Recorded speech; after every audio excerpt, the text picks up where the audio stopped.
If we can design bigger chips, why don't we? At first glance, the answer seems obvious.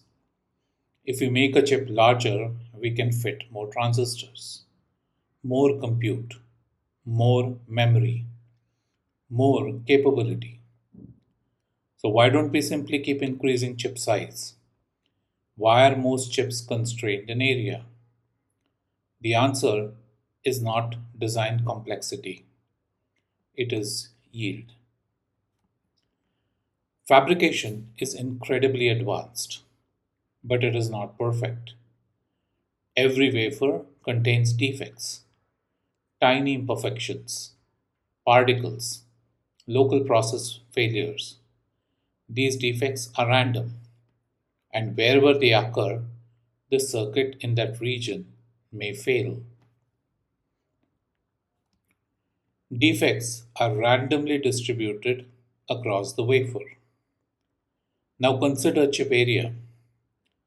A small chip occupies a small region. A large chip occupies a much larger region. The larger the area, the higher the probability that at least one defect falls inside it. And a single defect can be enough to kill the chip. This leads us to yield. Yield is the fraction of fabricated chips that actually work. It depends on defect density and it depends on chip area.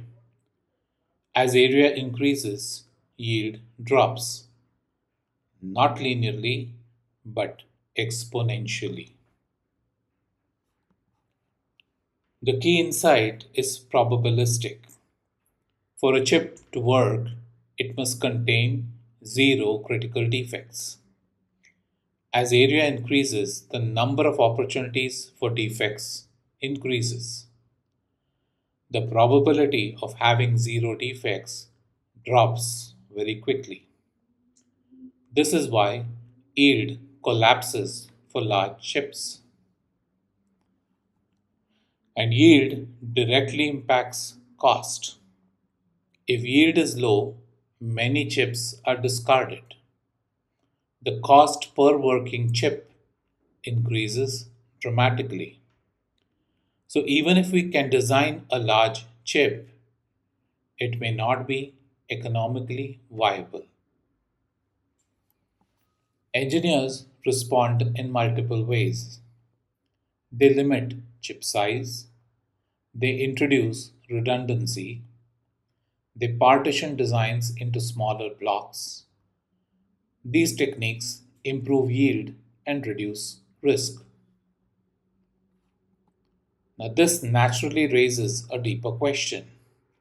Where do these defects come from?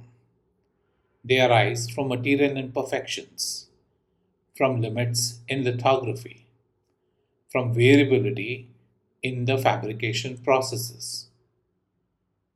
All of these are rooted in device physics. To truly understand yield, we must understand how devices are physically created. The key insight is this: chip size is not just determined by design ambition, it is constrained by defects, by probability, and by economics.